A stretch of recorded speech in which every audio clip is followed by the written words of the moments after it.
Anyway, I wanted to say the ultra-rich have been planning to take over this country for a long time. They're highly organized. They have a lot of money. They control the media. They've even got their own political wing now. And they're going to try and steer this thing off course by hook or crook any way they can. Right.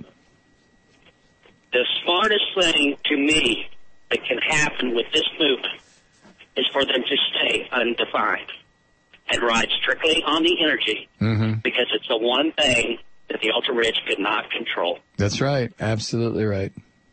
And as long as they don't frame themselves, they're not limiting themselves as to what all they're covering. And I hope that they cover it all, not just the financial. They cover the socio-political spectrum, justice, all of it. I think that is the objective, and I think that there is a willful ignorance on the part of the reporters, the media people, who keep asking the protesters, what is it you want? Because the protesters keep answering them and answering them clearly, except for the fact that the people asking the questions have impacted sawdust between their ears, and they don't hear what these protesters are saying.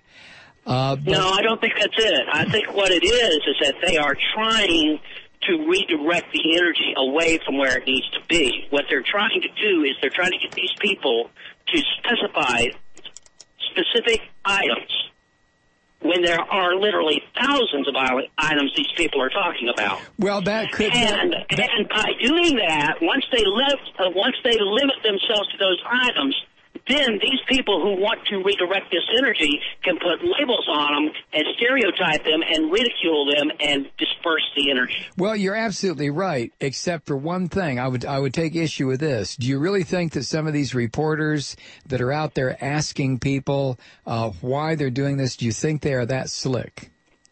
No, I don't think it's the reporters that are that slick. I think it's their bosses that are that slick.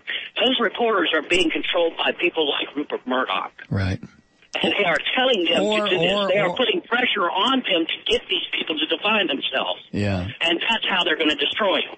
Well, that's a good point. That is a good point. I hadn't thought it through. As long as they keep themselves amorphous and undefined, they can't be attacked. That's a good idea.